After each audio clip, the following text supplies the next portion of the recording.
नमस्कार मित्रांनो, मुख्यमंत्री माझी लाडकी बहीण योजना या योजनेच्या प्रतिष्ठेत असलेल्या सर्व महिलांसाठी आनंदाचा अपडेट आहे। कारण की नोव्हेंबर महिन्याचा जो काही हप्ता आहे तर तो 1,500चा हप्ता सर्व पात्र महिलांच्या खात्यामध्ये जमा होण्यासाठी सुरुवात झालेला आहे। तुम्हाला याचे पैसे आले का किंवा आले नसतील तर तुम्हाला नेमकं काय करावं लागणार आहे याची सविस्तरची माहिती आपण या व्हिडिओच्या माध्यमातून जाणून घेण्याचे प्रयत्न करणार आहोत। व्हिडिओ शेवटपर्यंत बघा, जेणेकरून तुम्हाला पैसे आले का नाही किंवा नाही आले तर काय करावं लागणार आहे किंवा त्याच्या मागची कारण काय ही सविस्तर माहिती तुम्हाला या व्हिडिओच्या माध्यमातून समजणार आहे। तर मित्रांनो, मुख्यमंत्री माझी लाडकी बहीण योजना या योजनेच्या अंतर्गत जो काही नोव्हेंबर महिन्याचा हप्ता आहे तर तो सर्व पात्र महिलांच्या खात्यामध्ये जमा होण्यासाठी सुरू झालेला आहे। आणि जे काही उर्वरित महिला आहेत त्या उर्वरित महिलांच्या खात्यामध्ये ज्यांना पैसे आलेले नाहीत तर त्या सर्व महिलांच्या खात्यामध्ये देखील या 2 ते 3 दिवसांमध्ये या पैशाचं वाटप म्हणजे सध्या सुरू आहे आणि वाटप होणार आहे। म्हणजे या 2 ते 4 दिवसांमध्ये उर्वरित सर्व महिलांच्या खात्यामध्ये हे पैसे जमा होणार आहेत। आता अशा काही महिला आहेत की त्यांना अगोदर पण हप्ता मिळाला नाही, आता पण मिळाला नाही, तर त्याचं कारण काय?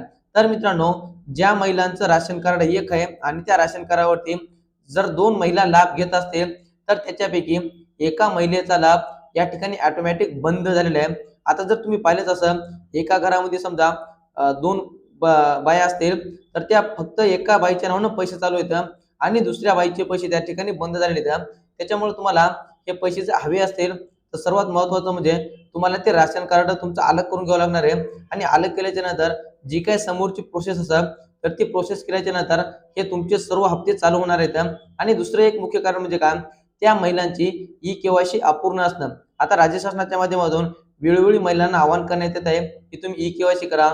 ई-केवायसी करणं म्हणजे काय, तर मोठ्या प्रमाणामध्ये या योजनेच्या अंतर्गत बोगस लाभार्थ्यांनी लाभ घेतला होता आणि त्यांना देखील काही पुरुष आहेत त्यांच्या नावानं त्या लाडक्या बहीण योजनेचे पैसे त्यांच्या नावानं जमा झाले होते।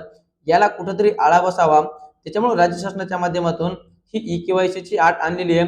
ज्या महिलांची ई-केवायसी झालेली नाही तर त्या महिलांच्या खात्यामध्ये कोणत्याही एकही रुपया मिळालेला नाही। त्याच्यामुळे त्या सर्व महिलांनी आपली ई-केवायसी पूर्ण करून घ्या।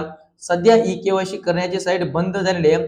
ज्यावेळी साईट चालू होईल आणि साईट चालू झाल्याच्या नंतर ती ई-केवायसी कशी पूर्ण करायची त्याचा सुद्धा व्हिडिओ मी या चॅनलच्या माध्यमातून टाकणार आहे। ती चालू झाल्याच्या नंतर तो व्हिडिओ बघून तुम्ही तुमची ई-केवायसी पूर्ण करून घेऊ शकता। तर अशा पद्धतीनं ज्या महिलांच्या अडचणी येतात अशा अडचणी तुम्ही दूर करू शकता आणि तुमचा येणारा हप्ता तुमच्या खात्यामध्ये तुम्ही जमा करून घेऊ शकता।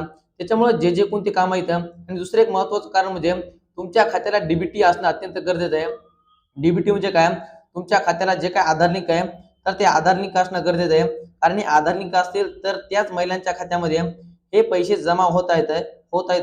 त्याच्यामुळं सर्व महिलांनी आपला आधार लिंक करून घ्या, खात्याला आधार लिंक करून घ्या, डीबीटी करून घ्या, जेणेकरून तुमचे पैसे थांबणार नाहीत। तर मित्रांनो, हे होतं काही महत्त्वाचं अपडेट मुख्यमंत्री माझी लाडकी बहीण योजनेच्या अंतर्गत ज्या महिलांना पैसे आले नाही तर त्यांनी काय करायचं हे अपडेट आपण जाणून घेण्याचे प्रयत्न केलेत। याच्यामध्ये तुम्हाला काही अडचणी असतील, तुमचे काही प्रश्न असतील तर आम्हाला कमेंटच्या माध्यमातून नक्की कळवा, जेणेकरून आम्ही तुम्हाला त्याची पूर्णपणे माहिती देत राहू। चला तर मित्रांनो, भेटत राहू नवीन माहितीसह, नवीन व्हिडिओसह। धन्यवाद।